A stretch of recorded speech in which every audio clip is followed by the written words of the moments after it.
Hola, buenos días. Soy Almudena Miralles de la Universidad de Murcia y estoy muy contenta de poder participar, aunque sea en forma online, en el Congreso Mirada Feminista, Investigación y Docencia hacia un futuro inclusivo. Mi propuesta, que es la ponencia que voy a desarrollar, se inscribe perfectamente en este contexto, con este título de este congreso. Es hacia la visibilización de la otra cara de la historia, la propuesta de Dacha Maraini. Yo en los últimos años me he especializado en el estudio de esta novelista y ensayista y dramaturga italiana y bueno, y a la hora de leer los ejes de investigación que se proponían en el Congreso me di cuenta que había varios que encajaban a la perfección con la propuesta literaria de Dacha Maraini. Y por esa razón voy a presentaros esta ponencia de cuál es su propuesta a la hora de rescatar a estas mujeres del pasado que bueno, por la cultura patriarcal en la que se ha ido desarrollando, en la que se han ido desarrollando todas las estructuras de los planes de estudio de institutos, universidades, etcétera, hasta el día de hoy, no podemos considerar que haya una presencia equiparable entre figuras masculinas y figuras femeninas en los distintos ámbitos del saber. Entonces, bueno, sí que me gustaría comenzar hablando del compromiso que tiene Maraini con las protagonistas de la historia. Ella, tanto en sus novelas como en sus obras de teatro, ha rescatado a numerosas figuras históricas, mujeres históricas que en el pasado habían quedado ocultas o habían quedado ninguneadas por la posteridad, y entonces las ha incluido en su obra, las ha investigado con el objetivo fundamental, sobre todo, de ofrecerlas como referente para las estudiantes del presente, no solo las estudiantes, sino también cualquier mujer que en su anhelo por encontrar referentes o historias inspiradoras pudiera conocerlas, porque Maraini consideraba que como se habían presentado históricamente estas mujeres no les hacía justicia.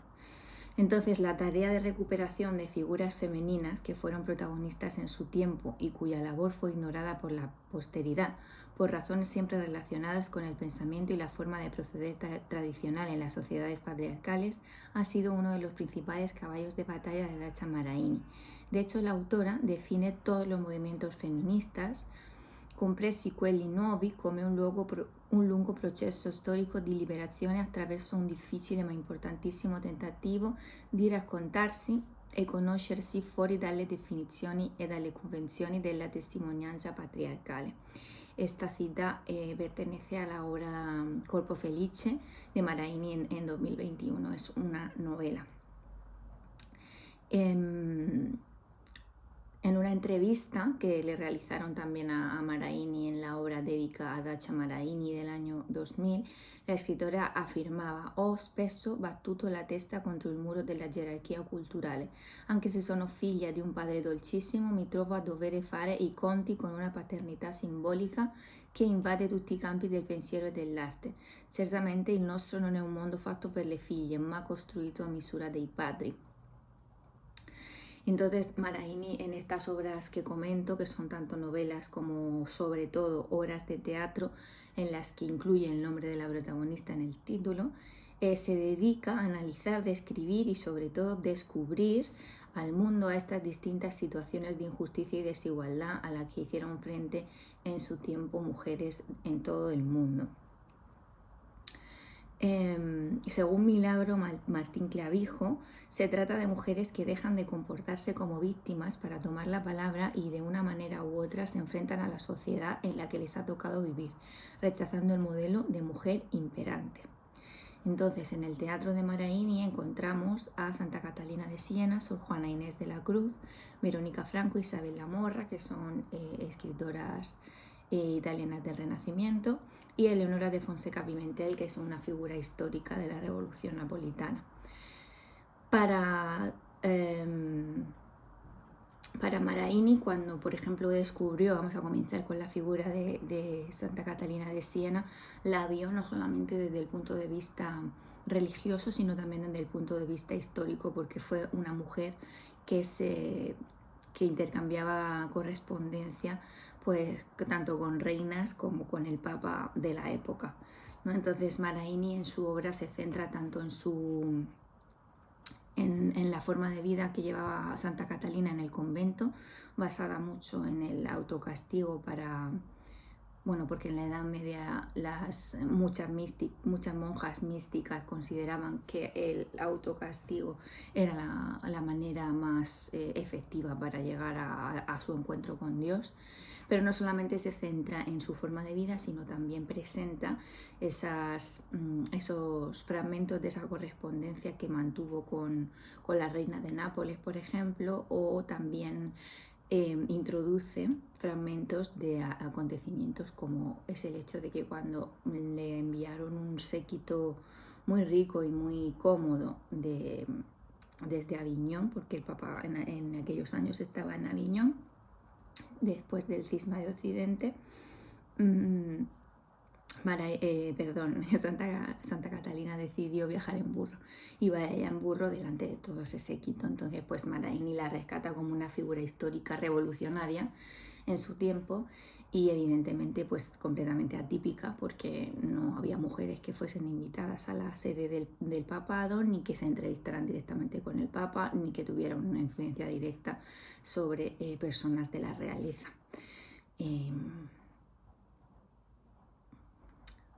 Otra de las mujeres que Maraini rescata en su teatro es Sor Juana Inés de la Cruz, como, bueno, conocida como la Fénix de las letras mexicanas. Sor Juana, en 1980 fue escrito esta pequeña obra de teatro. Dice que fue una mujer que desafió los mandatos de su tiempo en el siglo XVII, que reservaban a las mujeres el destino inalterable de convertirse en esposas o madres. Entonces el acceso al conocimiento estaba reservado al género masculino y eran los hombres de fe los que conformaban la élite intelectual. Ya de niña dio muestras de una gran inteligencia y de un gran interés en las letras. Y también fue pronto cuando Juana fue consciente del futuro que le esperaba en la capital mexicana: la subordinación a un marido y la dedicación absoluta a su progenie. Sin embargo, la joven no estaba dispuesta a renunciar a las lecturas, la escritura y el estudio, así que pensó, y esta es una propuesta que hace Maraini, que no está ampliamente documentada, digamos que es una intuición, pero Maraini apuesta por esta idea de que ella se convirtió en monja precisamente para escapar de ese destino y precisamente para poder cultivar su afición por la escritura y por las letras. También tenemos el artículo El hábito como escudo, la palabra como espada en la historiografía religiosa contemporánea, de Rodríguez Fernández, en la que habla de la no dependencia inmediata del varón.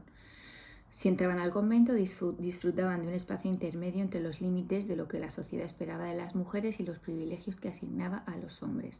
Algunas compartían con sus congéneres la realización de labores propias de su sexo, como cuidado de enfermos, atención al huerto, la limpieza del convento, pero a diferencia de las demás mujeres, en la soledad de sus celdas encontraban espacio y tiempo adecuado para la creatividad intelectual y la redefinición personal. Dependían económicamente del superior de la congregación vecina y de las autoridades eclesiásticas, pero si sabían utilizar las posibilidades de su estado, subvertían y transgredían las normas, ya que algunas de ellas articularon su pensamiento, predicaron y pusieron por escrito sus reflexiones. Sor Juana Inés de la Cruz plasma con su actitud provocadora el ejemplo más claro de subversión, al transgredir activamente los principios religiosos y de comportamiento como mujer y como monja. Juana, cuyos contemporáneos no tuvieron más remedio que admitir su talento y declararla la fénix de las letras mexicanas, quebranta el dictado y la dicotomía patriarcal cuerpo-mente al manifestar que lo único que la había movido a tomar los hábitos religiosos no era el fervor religioso, sino el deseo de huir de su destino como mujer.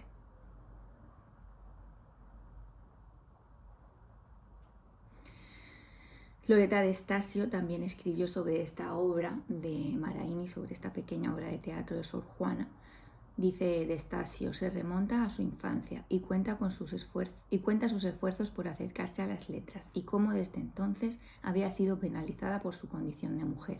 Para sostener la defensa de su derecho a la escritura, aporta al texto una larga lista de mujeres que en la historia de la literatura y de las ciencias han confirmado la igualdad entre sexos. El feminismo de Sor Juana es su libertad, que se resuelve en el conocimiento. Solo cuando se conoce se puede elegir. Es el conocimiento lo que nos da elementos para la elección, para ser libres, en un ejercicio consciente de nuestra voluntad. La obra de Sor Juana consiste, en su mayor parte, en la defensa del conocimiento y la palabra, porque así es como ella concibe la libertad.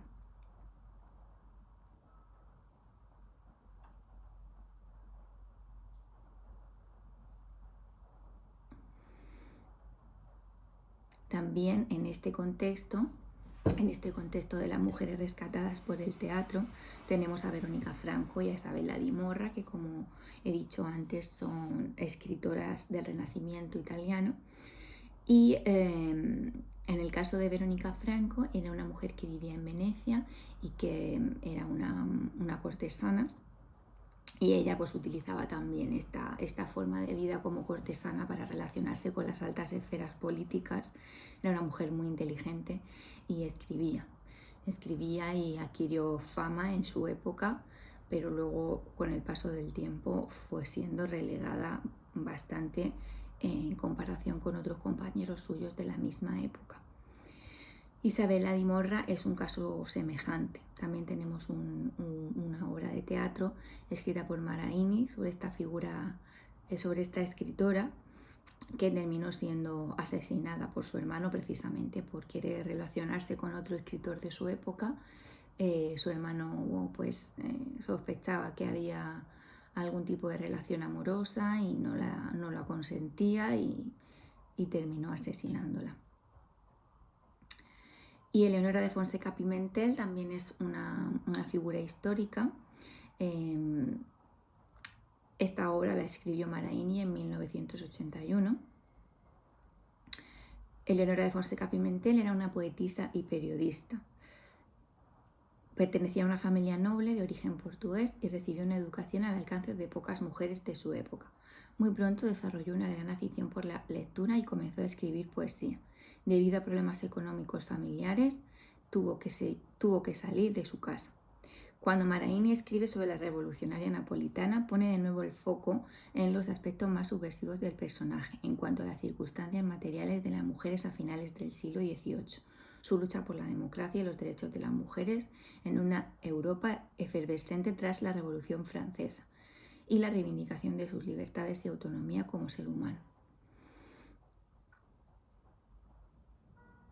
En cuanto al título de la obra, que se llama Donna Eleonora Jacobina, tal y como afirma en su artículo de 2012 Frutos Martínez, è tratto da una canzoncina che cantava il popolo dopo la sua morte, ma che fondamentalmente fa riferimento a come veniva chiamata da questo ceto tanto amato e per il quale soffrì molto.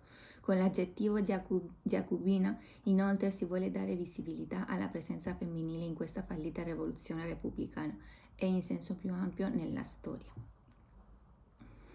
Bueno, Eleonora terminó también encarcelada y condenada a muerte por esta actividad revolucionaria que desarrollaba como periodista.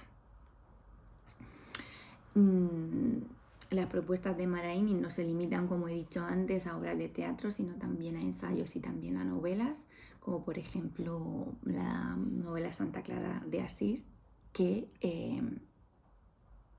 el título completo es Santa Clara de Asís, elogio de la desobediencia, porque considera Maraini que Santa Clara fue una protofeminista por la propuesta de vida que desarrolló en el convento y que dejó escrita en su forma vitae.